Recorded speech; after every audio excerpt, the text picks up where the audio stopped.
BJP भले ही ये bill ला रही है और इस पे चर्चा कर रही है, ये इसलिए कर रही है क्योंकि चुनाव सामने है। ये जो रिजर्वेशन बिल है, ये तो यूपीए सरकार के समय भी इसकी चर्चा हुई थी। और अगर आप बात करें तो लालू प्रसाद यादव, मुलायम सिंह यादव, शरद यादव, ये तो यहाँ तक बोले थे कि महिलाओं को रिजर्वेशन के अंदर रिजर्वेशन दो। अगर रिजर्वेशन जातीय जनगणना के आधार पे नहीं मिलता है तो इस रिजर्वेशन का कोई फायदा नहीं। कि अगर 14 में बीजेपी की सरकार नहीं आई होती तो ये जो 9 साल डिले हुआ ये बिल लाने में, ये डिले नहीं हुआ होता, ये पहले ही पास हो जाता। ये एक नई चाल, नई जुमला वोट बैंक की राजनीति बीजेपी कर रही है, लेकिन सब जानती है कि इसमें बीजेपी का रोल नहीं है, सिर्फ वोट बैंक के लिए कर रही है। इसमें अगर कोई लड़ाई लड़ा है तो इंडिया अलायंस के जो गठबंधन वाले नेता हैं, कांग्रेस है, लालू प्रसाद यादव जी हैं, ये लोग लड़े। नरेंद्र मोदी क्या न करें अभी। पिछले बार 15 लाख बोले थे, हो सकता है इस बार 20 लाख बोल दें। नमस्कार, बहुत स्वागत है आपका लाइव बिहार में। मैं आपके साथ रूपम। देखिए, हर महिलाओं की नजर आज टीवी पर बनी हुई है, संसद पे बनी हुई है। आज उन्हें आरक्षण मिलने वाला है, 33% आरक्षण की बात कही जा रही है और आज बिल पास होगा। ऐसे में कई महिलाओं से हम आज बात करेंगे, क्या कुछ वो सोचती हैं इसके बारे में, क्या बोलती हैं। और ऐसे में हमारे साथ जुड़ी हुई हैं आरजेडी के प्रवक्ता एजिया यादव, हमारे साथ जुड़ी हुई हैं। एजिया जी, आप यह बिल जो पास हो रहा है उसे किस तरह से आप देखती हैं? देखिए, ये बीजेपी भले ही ये बिल ला रही है और इस पे चर्चा कर रही है, ये इसलिए कर रही है क्योंकि चुनाव सामने है। ये जो रिजर्वेशन बिल है, ये तो यूपीए सरकार के समय भी इसकी चर्चा हुई थी। और अगर आप बात करें तो लालू प्रसाद यादव, मुलायम सिंह यादव, शरद यादव, ये तो यहाँ तक बोले थे कि महिलाओं को रिजर्वेशन के अंदर रिजर्वेशन दो, यानी कि जातीय जनगणना के आधार पर जिसकी जितनी संख्या है उस हिसाब से रिजर्वेशन दो। अगर रिजर्वेशन जातीय जनगणना के आधार पे नहीं मिलता है तो इस रिजर्वेशन का कोई फायदा नहीं।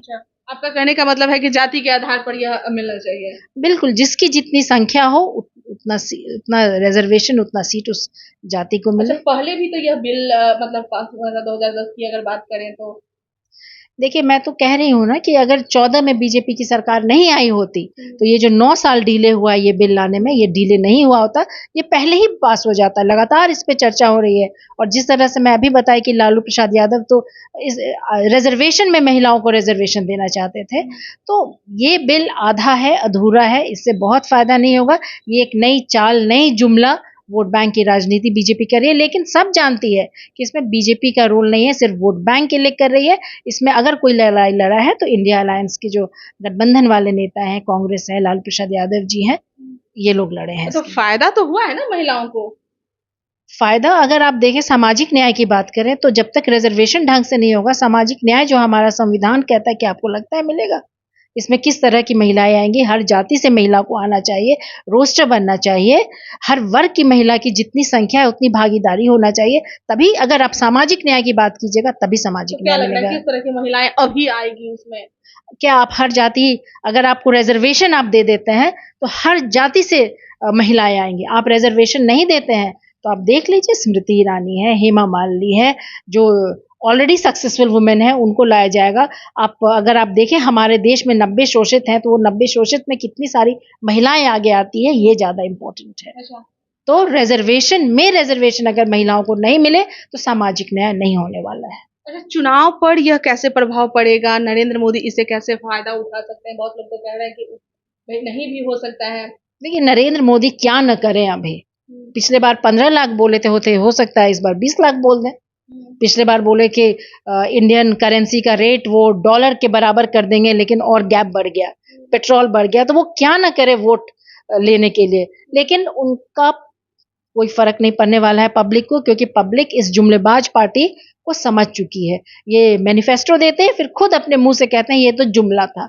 तो कुछ भी करे, जनता मन बना चुकी है, इंडिया अलायंस की जीत होगी और अच्छी जीत होगी। अच्छा, इससे पहले जो आया था बिल 2010 की अगर बात करें, उस समय आया था, तो उस समय बिल आप लोगों के द्वारा पास दिया गया था कि?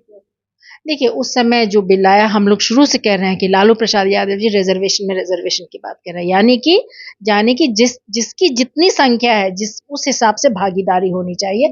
और आज भी हमारे पार्टी का यही स्टैंड है, यही मांग है। मतलब आप लोग इससे खुश नहीं हैं? अगर इससे सामाजिक न्याय मिले तो हम लोग खुश हैं, अगर सामाजिक न्याय नहीं मिलता है तो क्या फायदा। मतलब अगर आरक्षण मिल जाता है तब? आरक्षण मिले महिलाओं को। चलिए, बहुत बहुत धन्यवाद।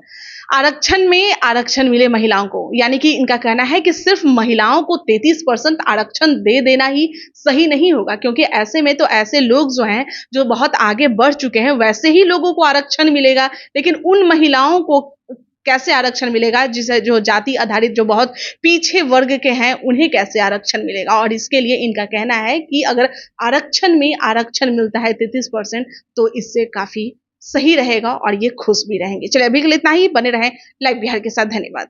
लाइव बिहार यूट्यूब पर सब्सक्राइब और फेसबुक पर लाइक जरूर करें।